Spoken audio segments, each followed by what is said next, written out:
Le doy la bienvenida y agradezco mucho esta entrevista a Edmundo Jacobo Molina, exsecretario ejecutivo del Instituto Nacional Electoral. Bienvenido, gracias por estar aquí, buenas noches. Buenas noches, Fernando. Al contrario, muchas gracias a ti por la invitación. Y no me quites unos minutos, soy secretario ejecutivo hasta el último minuto del día de hoy. Ya empezando el 4 de abril, dejo el cargo, pero mi renuncia se hace efectiva hasta el último minuto del día de hoy. Incluso yo estuve el día de hoy en mi carácter de secretario en la sesión de Consejo General, donde la nueva presidenta y 3 nuevos miembros del Consejo tomaron protesta. Así están las cosas, mi querido Fernando, y gracias por la invitación. Al contrario, tiene toda la razón y todo el derecho Edmundo Jacobo Molina de corregirme, porque sí, todavía falta un rato. Bueno, acá falta menos porque es más tarde, pero en México todavía quedan varias horas. Así es. Estoy Así es, ya hasta confundido con. Por fin, ¿en qué horario quedaron, Edmundo? ¿En qué horario quedaron allá? Porque había un relajo el fin de semana. ¿Qué hora es en México? En este momento son las 7:15 de la tarde. No se ha movido porque efectivamente es otra de las novedades de este gobierno, que ya no movió los horarios excepto para zonas fronterizas. Bueno, en fin, cuestión que ya nos habíamos acostumbrado después de 2 décadas, buscando el ahorro de energía, como se ha demostrado en nuestro país y en muchos otros países. Pero en fin, son de estas otras novedades con este gobierno que está en curso. Bien, entonces estamos hablando de 2 horas de diferencia, así le quedan todavía sus 5 horas, más o menos, ¿no? Sus 5 horas a Edmundo Jacobo Molina como secretario ejecutivo del INE. Edmundo, a ver, es muy claro, primero, la declaración de Lorenzo es me parece muy a tono con lo que dice Adán Augusto, el secretario de Gobernación. De la nada, como decimos acá, out of the blue, de la nada, sale ya a anticipar la posible investigación en contra de su persona, de Lorenzo Córdoba, y también de Edmundo Jacobo Molina. ¿Qué es esto? ¿Cómo lo interpreta Edmundo Jacobo Molina? ¿Sí, en efecto, ya están planeando la persecución o cómo se recibe este comentario del secretario de Gobernación de México? Mira, en primer lugar, me parece muy, muy grave, Fernando, porque la Constitución define cuál es el carácter del secretario de Gobernación en este gobierno y en cualquier otro gobierno previo. Es el responsable de la política interior del país y es el responsable de tener interlocución con los diferentes actores políticos, los partidos políticos y las instituciones autónomas como el Instituto Nacional Electoral. Por lo tanto, es una figura crucial para la convivencia pacífica y civilizada entre todos los actores y para armar los consensos, los acuerdos, para tomar las decisiones públicas en este país. Entonces, una persona que juega ese papel y que profiere este tipo de juicios, creo que está no solamente haciendo mal, sino además contraviniendo lo que es la responsabilidad que tiene según la propia norma de la Constitución. No me extraña, por otro lado, Fernando, porque en aras de defender también lo que deviene de la Constitución para el INE, que es su autonomía frente a cualquier poder del Estado, su independencia frente a los partidos políticos, hemos tenido, y ahora sí me sumo, porque en un momento tuve que jugar un papel muy discreto, muy cuidadoso, y ahorita voy a ello, pero hemos tenido que salir a levantar la voz para frenar las intromisiones desde el Ejecutivo Federal, y obviamente de otros actores que pertenecen al mismo partido político contra el Instituto Nacional Electoral, queriendo minar la credibilidad que a pulso de muchos años de trabajo y de organizar buenas elecciones el INE ha ganado ante la ciudadanía una credibilidad muy importante. Y el gobierno federal, lamentablemente, empezando por el propio presidente de la República, pues ha proferido una serie de descalificaciones, de juicios infundados sobre el proceder del propio instituto para tratar de presionar y doblarlo, para decirlo de manera coloquial, y para que el árbitro, que es el INE, pues en un momento determinado sienta la presión del Ejecutivo Federal, que en un régimen presidencialista como este es mucha. Pero como bien decimos, los que jugamos el papel del árbitro, juramos respetarlo y hacer cumplir las responsabilidades que emanan de las leyes. Para que una presión surte efectos debe haber dos cosas, quien presiona y quien se deje presionar. Y nosotros no nos dejamos presionar, nosotros defendimos el papel del árbitro, controvertimos las opiniones del Ejecutivo Federal y otros actores políticos, y sobre todo cuando no había sustento ni fundamento en ellos. Tú pasaste, antes de abrir los micrófonos conmigo a esta entrevista, comentarios del presidente de la República que pueden, con ciertos calificativos, parecer graciosos a los oídos de algunas personas. A mí me parecen lamentables, porque no porque me ataque en lo personal. Uno no es ingenuo, y quien ocupa una posición de arbitraje entre los actores políticos tiene que estar acostumbrado a justamente un debate fuerte, difícil, a veces ríspido, pero uno esperaría que fuera un debate civilizado, con razones, con fundamentos, con puntos de vista fundados, y no con, insisto, estos dichos que pueden parecer muy, muy simpáticos, que creo que lo único que hacen es degradar la discusión que la sociedad mexicana se merece.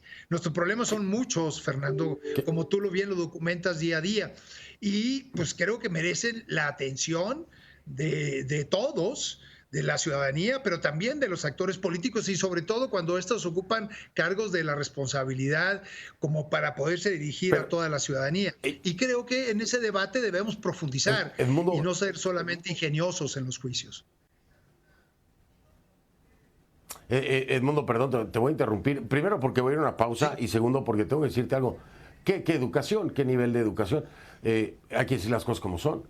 O sea, perdón, pero los improperios de Andrés Manuel López Obrador, no solamente sobre la figura del secretario ejecutivo del Instituto Nacional Electoral, Edmundo Jacobo Molina, o del propio Lorenzo Córdoba, de muchos actores opositores y de la propia prensa, son chafas, son de lo más bajo, son personales, son ofensivos, son amorales. Eso es lo que son. Ahí no hay ningún debate. Y lo digo yo porque yo sé, Edmundo Jacobo es tan educado que no lo va a decir.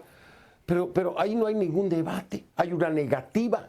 Y lo primero que hay es un intento de aniquilación moral en contra de aquella persona que le dice a Andrés Manuel: no, estás equivocado. Andrés Manuel le anda buscando siempre al tema del plan B y se lo frenaron definitivamente, ¿no? Entonces ahora, y quiero que me des tu punto sobre esto, Edmundo, si me permites, lo están argumentando así, que la Corte no debió admitir la demanda presentada por el INE debido a que el artículo 105, son dos fundamentales, que el artículo 105, fracción 1 de la Constitución, prohíbe al máximo tribunal tramitar este tipo de controversias constitucionales en contra de leyes electorales, como son el conjunto de normas que integran el plan B. Este es uno de los argumentos. ¿Qué respondes tú? No, mira, Fernando, la figura de la controversia constitucional data desde la Constitución de 1917.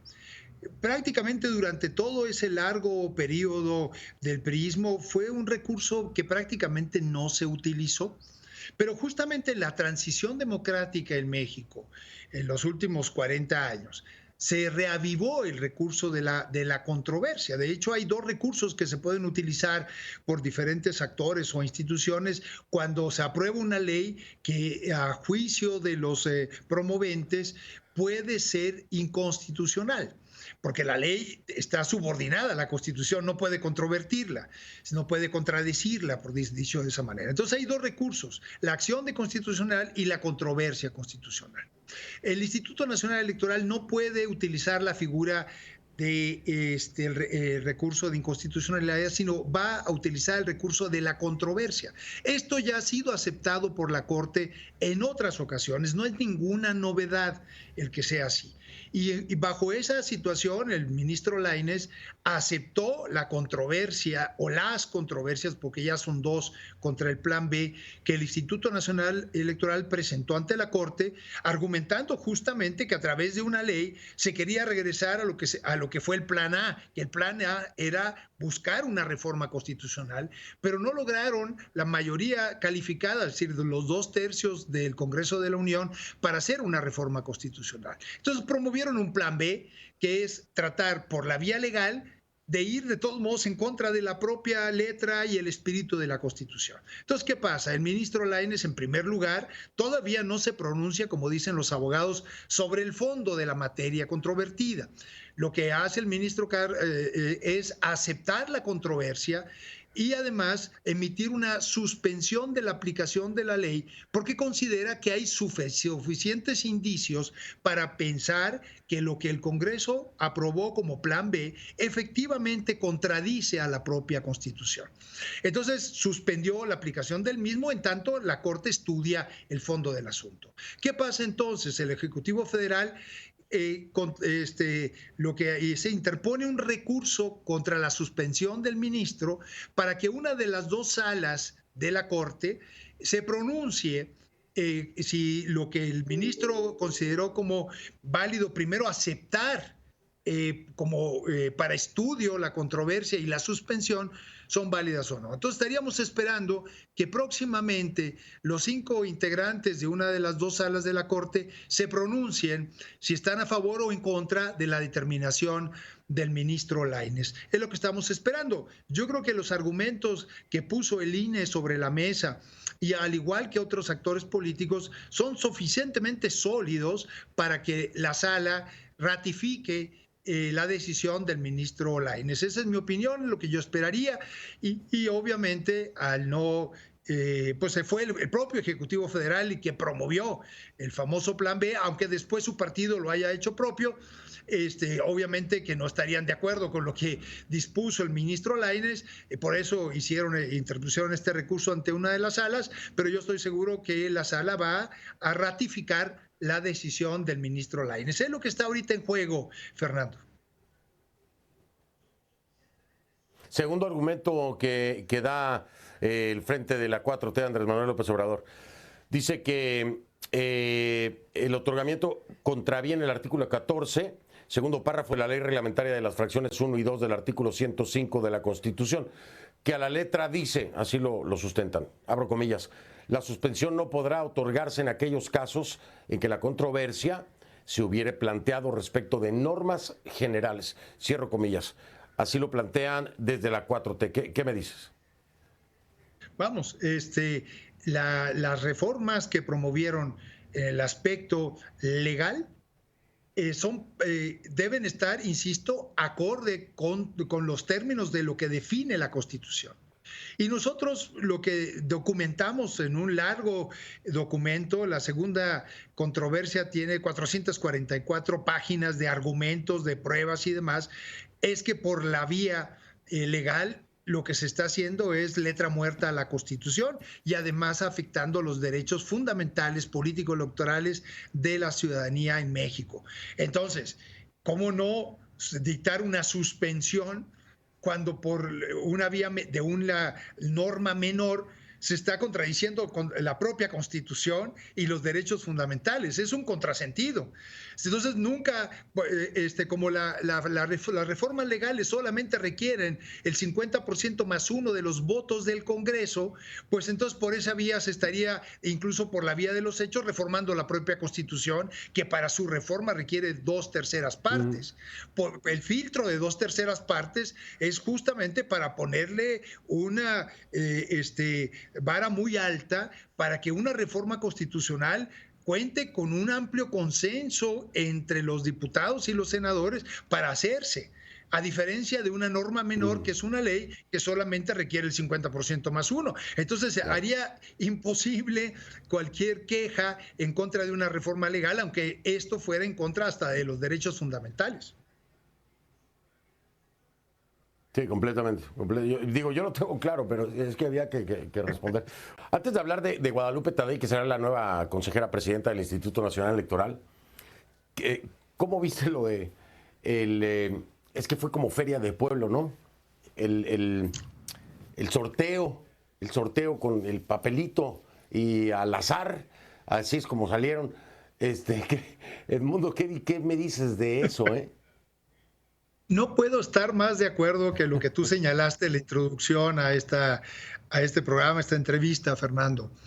Eh, a ver, yo creo en la política. ¿Y qué es la política? Es el ponerse de acuerdo entre los diferentes actores políticos y más aún cuando se trata de designar, de nombrar a quien va a ser el árbitro en la contienda entre todos. Justamente la idea es que todos se pongan de acuerdo. Yo no veo eso como pernicioso, sino al contrario, como el ejemplo más claro del momento más importante de la política, que es buscar los acuerdos. Cuando no se quieren buscar los acuerdos, se imponen las cosas con las consecuencias que conocemos a lo largo de la historia. Y además, sin valorar cabalmente los perfiles de quienes deben ocupar en primera instancia posiciones de esta responsabilidad.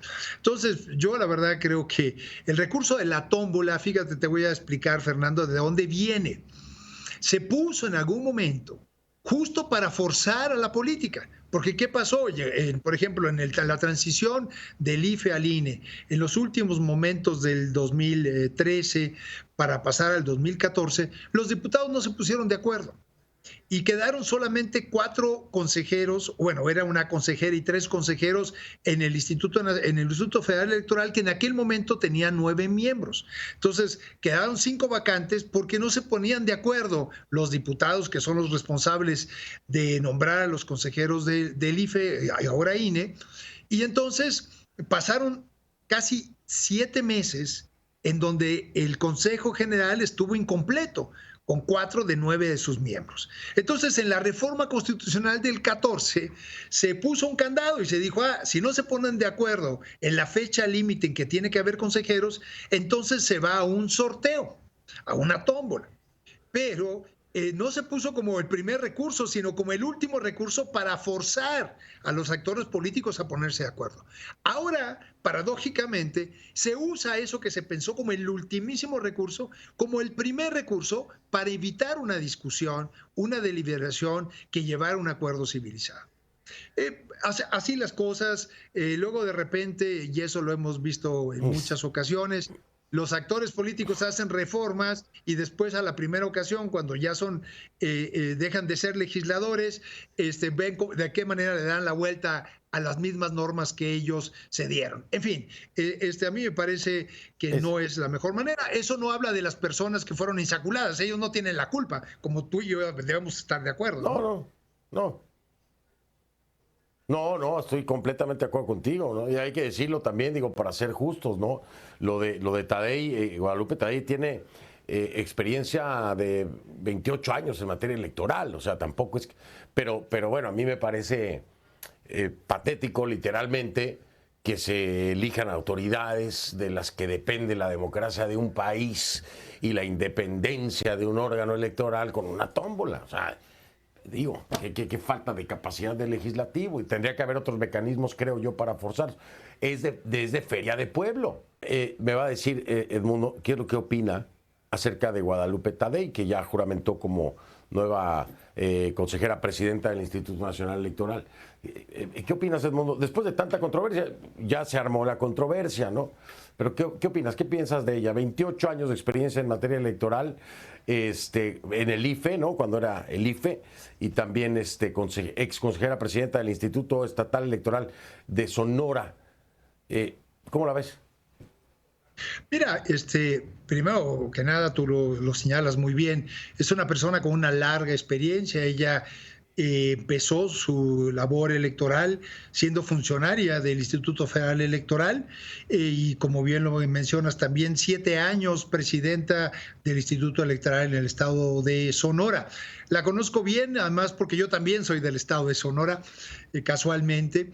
Y luego ella dejó el cargo en el 21, de manera bastante reciente, y fue nombrada presidenta del Instituto de Transparencia en el estado de Sonora. Entonces, primero que nada, se trata de una persona que conoce la materia electoral, que conoce la norma federal en la materia y las particularidades estatales, porque luego es muy fácil tener ceguera de taller estando aquí en la Ciudad de México, en un país tan diverso, tan complejo como es el Estado mexicano, la República Mexicana.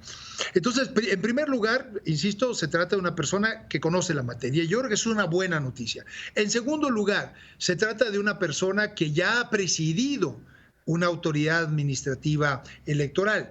Y eso también es una muy buena noticia, porque en la mesa de las autoridades electorales están sentados consejeros y consejeras, pero también representantes de los partidos políticos, que luego, en aras de obtener posiciones a su favor, pues suben el tono de las discusiones y hay que tener la templanza, la experiencia, la serenidad para poder escuchar y procesar toda esa discusión, pero sobre todo imponer la ley, porque lo peor que puede hacer un árbitro es tomar decisiones frente a los mismos casos de manera distinta dependiendo de quién se trate, porque eso lo que hace es deteriorar la credibilidad del árbitro. Entonces creo que tenemos una persona que reúne dos requisitos que son bien importantes. Trabajar en la presidencia de un colegiado para llegar a acuerdos y a consensos y tener la experiencia suficiente. Ahora bien, ahora se abre una nueva etapa, pasar de un instituto estatal a uno nacional con la complejidad que eso implica y además a unos meses de que inicie el proceso electoral del 2024 va a ser una prueba muy importante. El proceso del 24 empieza en septiembre de este año. Si no se aprueba el plan B. Si se llegara a aprobar el plan B, nos iríamos hasta la segunda quincena de noviembre de este año. Pero en todo caso, estamos a unos meses de que ese proceso que va a llevar a la renovación de la presidencia de la República, la renovación en pleno del Congreso de la Unión, es decir, diputados y senadores federales, y una gran cantidad de cambios por puestos de elección, tanto de representantes como de gobernantes en toda la República, gobernadores, diputados locales, presidencias municipales, etcétera, pues esa va a ser la gran prueba de fuego de Guadalupe Tadei al frente de un órgano de esta naturaleza. ¿Qué le ayuda mucho si ella lo considera así? Pues que afortunadamente hay una renovación escalonada del Consejo y se quedan 7 consejeras y consejeros con la experiencia previa. Eso, por un lado, puede ser una gran fortaleza para ella como presidenta. Y la otra gran fortaleza, y la verdad lo digo y ojalá que se cuide mucho, el plan B lo echaba para abajo, es el servicio civil de carrera que ha conformado desde el IFE. El INE lo ha conservado y lo ha pulido, que es la columna vertebral de más de 2.500 personas que están organizadas en todo el país y que son realmente los profesionales que hacen las elecciones en México. Ese es un gran activo del Instituto Nacional Electoral, que su actual presidenta viene de ese servicio. Ella ingresó al IFE concursando para ser miembro del servicio y creo que debe conocerlo. Hace rato que no está en el IFE-INE, pero conoce de qué se trata, se ingresa por exámenes públicos, se permanece, si uno sigue cumpliendo con requisitos de evaluación constantes, de manera tal que ingresar y permanecer en el servicio es algo bastante difícil. Guadalupe lo conoce muy bien y yo creo que haría muy bien en apoyarse, tanto en los colegas que entran, los 7 colegas que se quedan, que tienen experiencia, y sobre todo con el servicio civil de carrera de la institución y el apoyo que tiene de la rama administrativa que da servicio para que las decisiones colegiadas encuentren los fundamentos y tengan el apoyo suficiente para tomarse las decisiones. Ahí están las grandes oportunidades, Fernando. Una gran responsabilidad, no es fácil. Sí. Sí, no, para nada. Vamos a ver la primera prueba, creo que es el Estado de México. Ahí es donde vamos a tener una probadita más o menos, porque le viene primero elección al Estado de México y es muy, muy grande. Oye, Edmundo, tanto que hablar y se me ha ido el tiempo. Ojalá tenga la oportunidad de que charlemos de nueva cuenta ya sobre otros temas, obviamente electorales, ¿no? Y del INE, pero más detalles, que me falta tiempo siempre en este programa. Un abrazo y mil gracias por haber aceptado esta entrevista. Fernando, muchísimo gusto y a tus órdenes, con mucho gusto de seguir platicando contigo en otras ocasiones. Muy buenas noches, muchas gracias. Buenas noches para ti también, Edmundo Jacobo Molina, secretario todavía ejecutivo del Instituto Nacional Electoral.